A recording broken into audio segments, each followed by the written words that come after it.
Hello beautiful, welcome back to Nat's Beautiful Life. Today I'm going to be sharing with you my May wrap up. I normally post videos every Friday. I had been doing really well, but I missed a couple and got off my schedule. In fact, I'm filming on this Friday, so it's probably going to go up on Sunday, Saturday, Monday, one of those.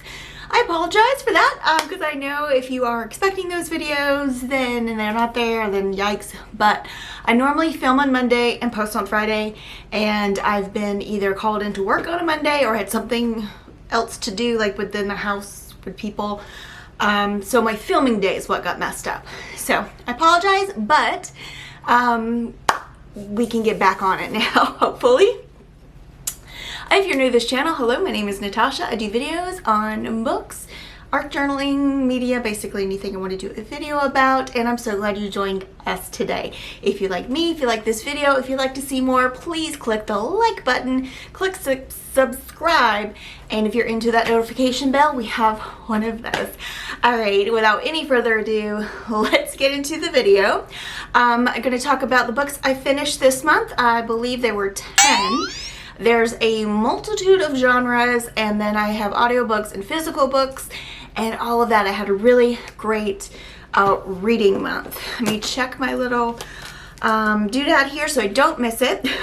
This is my May reading journal. I do have a video where I went through this or put this together with you, so you can check that out. Alright, so the first book that I finished in May was The Velvet Hours by Allison Richmond. This is historical fiction and a dual timeline, but the dual timeline's cool because it's like the 1900s, like the early 1900s, and then like the 1930s, 40s kind of thing. So we have our main character, who is Mott. It's pronounced an interesting way whenever the narrator does it. The narrators are awesome. There's an older lady who's kind of recounting her life to her granddaughter, and then you have another narrator for the granddaughter. So basically, for lacking a better word, our main character in the early 1900s, who's recounting these events, is a courtesan, but she is not like with other men. She has a man who she is a kept woman of a man, but he sets her up financially so that when he passes away, she is taken care of. And then there's other interesting things in her life. And it's really cool because I collect and love to go look at, and even if I don't buy them, antiques. I collect glass, china, other special porcelains and things like that. Obviously vintage cameras, things like that. And she was talking about her collection and how she grew it and all of that. So it was very interesting. The other timeline is her granddaughter Solange, and it is right before, they're in Paris, it is right before the Second World War, and she is Jewish on her mother's side, and her mother's passed away and left her these two ancient Jewish books that she didn't know anything about, which is also cool because I also collect antique books. And she took them to a Jewish bookstore who specialized in these types of things, and they told her all about them, and they helped her really connect to her Jewish heritage and all of these things. And the two storylines are so different but interesting and so heartwarming, and I really enjoyed this. I recommend going into it a little blind. You don't have to know everything or anything about this book just to go into it. I think the narrator for both ladies is wonderful, so if you want to do the audiobook, that's awesome, but if you're definitely into historical fiction, I recommend it. The second book that I have for May was this one, The Secrets She Keeps by Deb Coletti. And if you know anything about Deb Coletti, she does YA and she also does adult books. And I have read a lot of her YA books. This is my first foray into her adult books. I didn't even know she wrote adult books, but then I saw she had a whole bunch of them, and totally intrigued because I do enjoy her writing. I've even thought about reading a whole bunch of them, kind of back to back and at once, so that I could do a video on Deb Coletti books. So if they are interested in that, let me know. But anyway, this book is not mind-blowing as far as like it's amazing and all of that. But it's very atmospheric. And again, a dual timeline. Am I in a weird angle? Let me adjust my camera a little bit. Don't know if that's better, but there is a dual timeline. So you've got, think old Hollywood, 50s, 60s, that type of thing, and then present day. So back in the day, in Nevada, you could get a quickie divorce. And so people from California, especially starlets, movie people, people with a lot of money, business people, would go to what are called divorce ranches. And I had heard of them before, but I didn't really know and understand what exactly they were. But our main character, Nash, in the 50s era, is the daughter of the person who owns the ranch. It's in the desert, and if you live within Nevada for 6 weeks at this time, then you're a resident and you can get a quickie divorce. So that's what people would do. They'd go to these ranches, kind of vacation for 6 weeks, and get divorced and then move on. And so it's kind of about that. And then you have the present day where Nash is 80 years old. There's a secret that she's kind of keeping from everyone. She's acting kind of wonky. And so her nieces, who are having marital issues, decide they're going to get away and go see what's up with Aunt Nash and all of that. There's also kind of a side plot with the Mustangs, wild Mustangs of the era and area of both eras, and how they're remedied or treated or whatever. Because the land can't sustain that many horses in one area, so they have to relocate them and all of this stuff. And so it kind of goes into what they do as well. This book, like I said, is not mind-blowing. Of course, my favorite part, as always, is going to be the historical part, but really heartwarming. The relationships between all the ladies at the divorce ranches was really interesting. It was really heartfelt. The relationships between the sisters and their aunt and all of that. I really did enjoy this book, and I do recommend it. It was a 3-star for me, maybe a 3 1/4, but I highly recommend it. You don't have to know any more than what I just told you. Just know it's very atmospheric. You feel the heat, you feel the desert, you feel the chase when things are going on, and you feel like you're a part of the fun for some of those parts. So I do recommend this one. I think this is a good one, and certainly we'll want to check out some more like that. The next book was an audiobook, also by Deb Coletti, called Hes Gone. The reason why I read this, and I think it's even on the, yeah, it's on the front of this book, it's on a lot of her other book covers, and it's like the same writer as Hes Gone, and apparently it was like an award finalist and everything. So I'm thinking this has got to be her pinnacle of success, right? This has got to be the best book ever. It's not. So basically what this book is, we have a woman who wakes up the day after a party and her husband is missing. She realizes that throughout the day that he's actually gone. And then, you know, she calls the police, calls people, trying to find out where he is, what has happened. And throughout this whole book, there's a little bit of moving forward, a little bit of things happening, but quite a bit of the book, like the majority of the book, I'd say, is her reminiscing, thinking back to how they met and what happened in their lives and how they transpired and all of that stuff. Deciding if she sees it the way it truly is, blah, blah, blah, blah. And what's funny is what I thought happened actually wound up being the thing, because I immediately thought to myself, oh, I bet, you know, ... And at the end of the book, that's exactly what happened. But anyway, there were some unlikable characters, but also some lovable characters. Like her daughter is very lovable. You'll like her. The mom's pretty cool. And there's, you know, some people that you'll like, but there's some also very unlikable characters in the book, and some different ways that can go. It's a bit of a mystery. So if you're interested in that sort of thing, but just remember, a lot of this book is her thinking back and trying to really understand their relationship and why he would have done something, or why, you know, just kind of this type of thing. without even knowing any actual facts as to what's happened. That's all I'm going to say. Was not my favorite book. I did give it a 3 for some reason. I can't remember exactly what it was, but there was something I was like, okay, that bumps it up. I mean, I literally could have given this like a 2, 2.5, something like that. The next audiobook I did was Black Cake by Charmaine Wilkerson. I did the audiobook for this.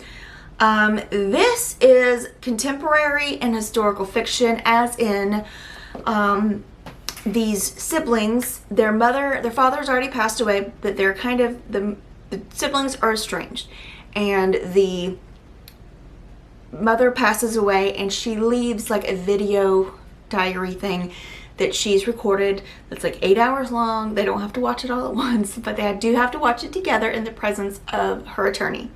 And it's basically her life story that they had no idea about. And it is so good. And then the Black Cake is, and there's a whole discussion about this as well, a Caribbean delicacy, like it's a thing that they do for weddings and stuff like that, and she happened to be a very good baker of this type of cake, and she had made one before she passed away and said, you'll know when to eat it together. You have to eat it together. I really enjoyed this book. I'm not going to tell you too much about it because there's lots of surprises in there. Just know that you are going back and forth. You're kind of in the Caribbean. You're in New York, I think, and just all of this stuff is going, no, not New York, California. And all this stuff is going on, and they're learning, and the daughter is kind of whiny at times, but you get past it because she is such a lovable character. Like, she's a lovable person. Like, she loves people and really feels it, so that kind of makes up for it. But I like this story. I like everything that you know, how it went, and it really made me want to try Black Cake. And I live in an area where there's lots of diverse bakeries and things like that around, so I have got to find a place with authentic Caribbean black cake somewhere in this area because I have to try it now. Anyway, highly recommend that one. Good book.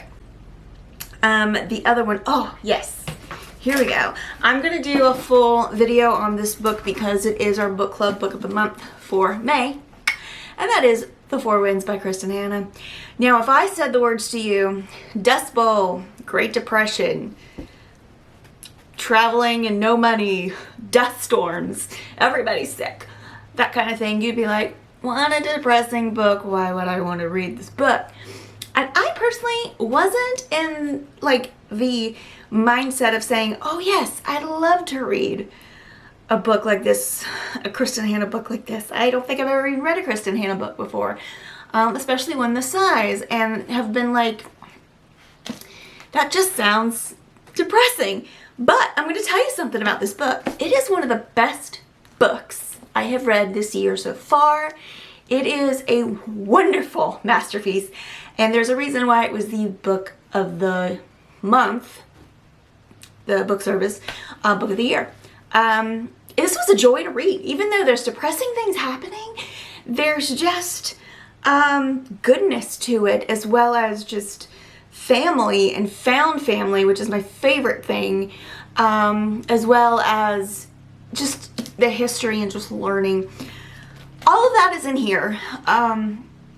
Such a good book. I gave it 5 stars, and even though a lot of the content of the book, as far as the subject matter, seems very down, depressing, and sad, there's a plane going over my house. This book was wonderful to read. I enjoyed reading it. Like, I literally wanted to come home and break open the book. And it had been a while since I had a book that I was like that for. So I highly, highly, highly recommend this book, especially if you're a historical fiction fan. Even if you're not, I think that you will enjoy this. The writing is just wonderful. So definitely pick that one up. The next book was a surprise. It was the book of the month for May, for me this year. And how often, because there's one book of the month shelf. That is a book service, by the way. Book of the month, you can get books every month for a fee. They're new. I'm not sponsored, but you can check it out. It's an awesome service. I love it. But how often do I actually get one and read it in the month that I get it? Couldn't tell you. But I actually enjoyed this one so much. Breathless by Amy McCulloch. So this book takes place on the mountain, and it's not only it's a mystery thriller, but the problem is not only that there's a killer on the mountain, but it's the mountain itself. It's an 8,000 meter plus mountain climb, and they actually have to go up and acclimatize themselves to the pressure points. So they have to go up a mountain a little ways, come back down for a little bit to get their bodies ready to go up to the top. Because your body's not meant to be up in that thin of an atmosphere with that little oxygen. And you start out right away, kind of before base camp. So they're in Kathmandu or something like that, and then they're going from there to the base camp and then up and all of this stuff. And then people start dropping like flies. I don't want to tell you too much about this other than very atmospheric because it's cold. It is super cold.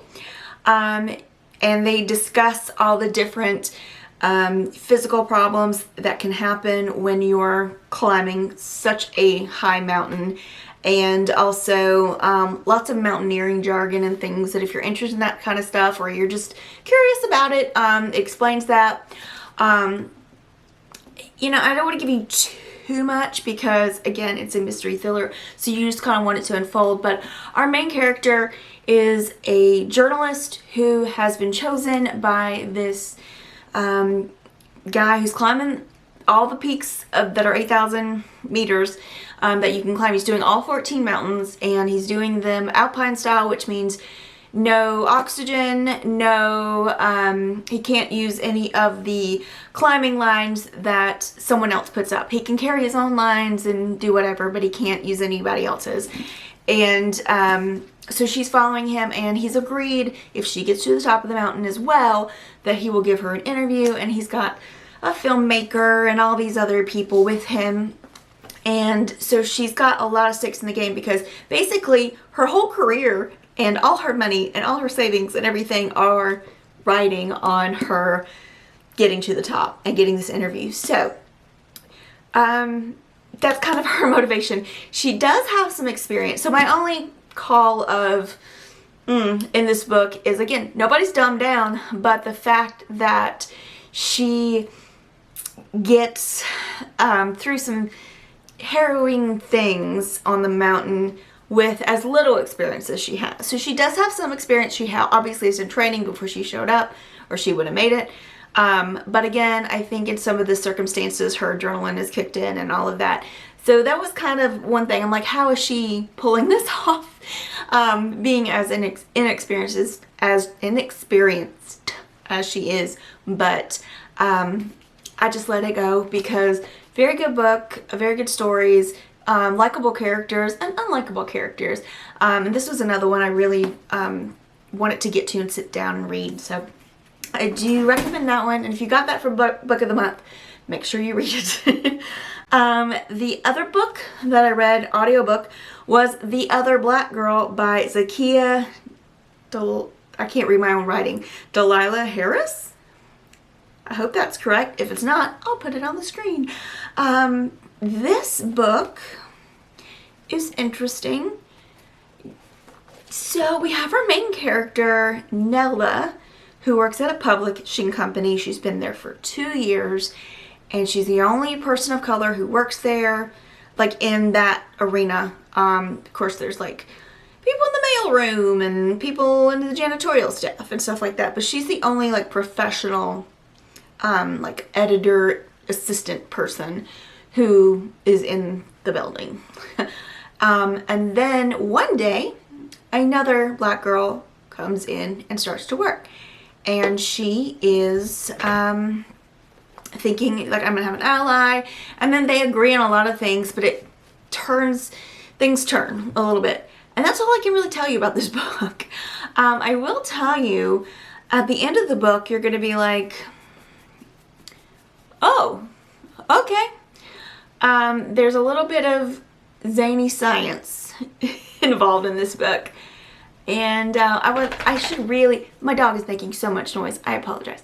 I really should do, like, I feel like I want to do some sort of book chat about this book as well, about how, like, what's going on, what's really going on, kind of a thing. But seriously, just know you're gonna be like scratching your head going, okay, yeah. That's all I can say. That's why I say I don't know how to recommend this book. If you're looking for, because the thing is, there are important issues that this kind of, it's not a parody, but kind of this parody type thing is opening your eyes to look at. Like, it's holding up something weird science-y to bring about a point. That's all I have to say. When I got to that point, and literally it's within like the last 2 to 3 hours of the audiobook that you start to get the hint of what's going on. So there's that. I did like the book, but it's not what I thought it would be. I thought it was gonna be more of like a mystery thriller, like somebody's gonna die kind of a thing, but it turned out to be something completely different. There. I would read reviews and things like that without spoilers if you're interested in that book. Okay, so the last book we're going to talk about is going to be a little bit of a mini review as well. And it's a book I pre-ordered and I was so excited for. And I did read pretty quickly. And that is The Book of Night by Holly Black. So, we have a main character. What is her name? That's a good one. Charlie. This is supposed to be Holly Black's like debut into adult fiction. I don't see that. A lot of the complaints in YA is that the teenagers or whatever seem to be older than they should be in the books. My complaint with this one is they seemed younger than they should have been. Charlie's age, I guess, would work. Her little sister's supposed to be like 22, 23, but I'm thinking she acted more 15. Something like that. But whatever. So Charlie, our main character, is not really a very likable character either. So just kind of know that character-wise. Alright, so the basis of the book is, it is our world we live in, but there's magic and everybody knows about it. It's shadow magic, and by that it is when someone's actual shadow quickens or awakens, then that person's magical. Can I explain exactly the entire magical system to you? No, because she doesn't. She attempts to. There's like a place in here where she's kind of describing, like, I guess there's 4 different things, but it's very convoluted, and then as we continue in the book, the shadows can do things that weren't like, all of a sudden these things can happen. So that didn't work.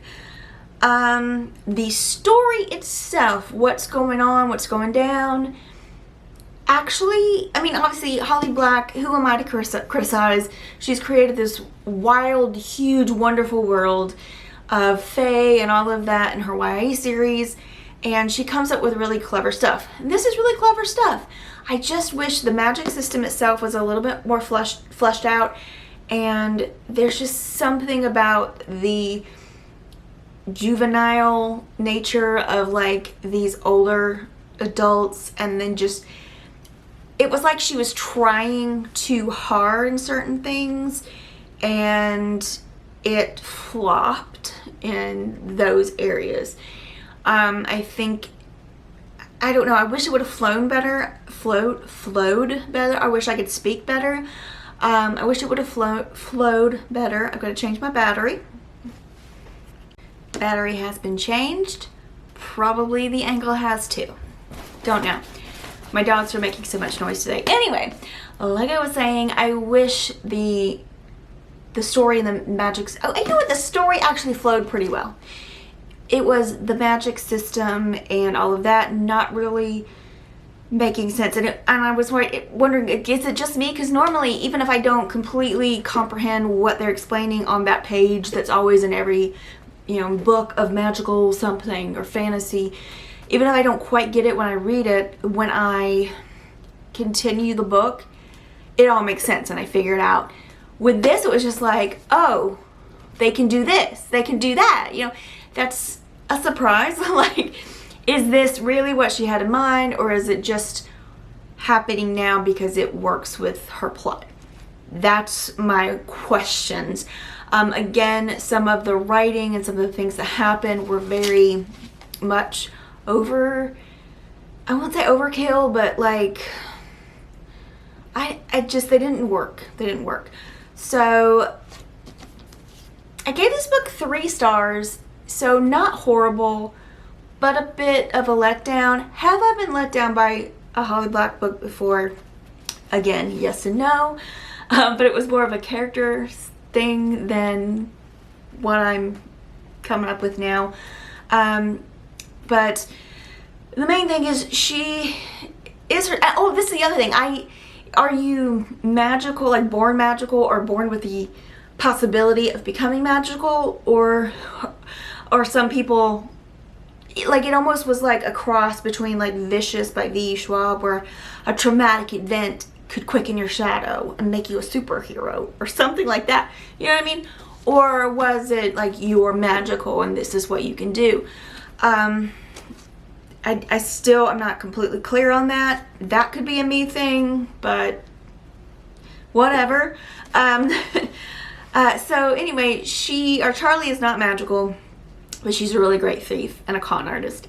And she's basically been hired kind of to steal this really rare, priceless book, because that's how the magic people learn about their magic and all of this stuff.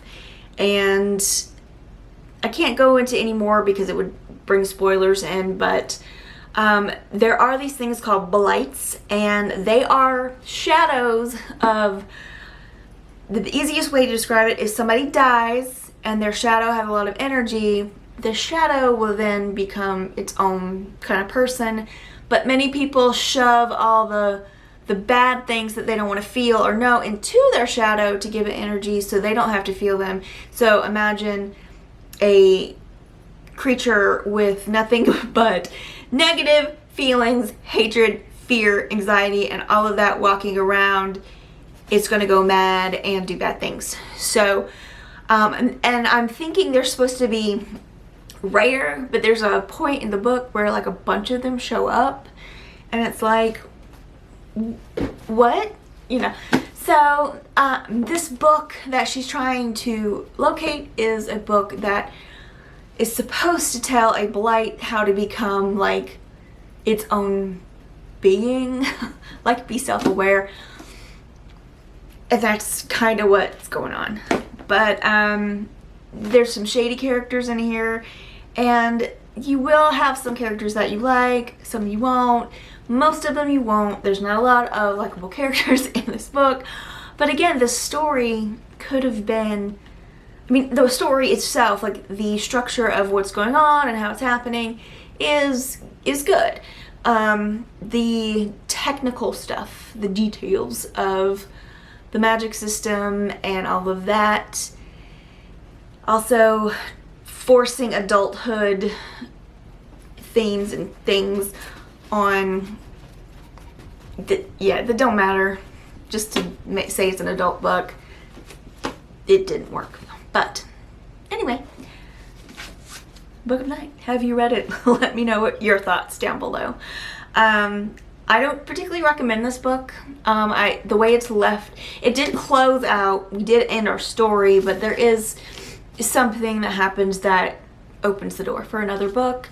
I don't think I will buy the second book unless if I get interested in the second book, which I don't think I will, but if I do, I'll probably just grab it from the library and call it a day.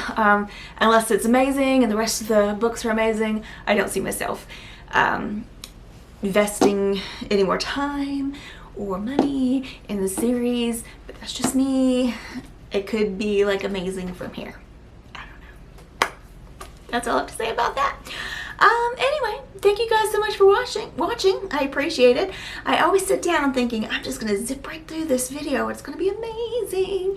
And then the dogs bark and my battery dies and all of that. So, again, thank you guys so much for watching. I do appreciate you being here. If you're still here, leave some puppy paws in the description, or not in the description, in the comment section below. I'm gonna go sit down and read because apparently I'm checked out for the day. Have a great day, gorgeous.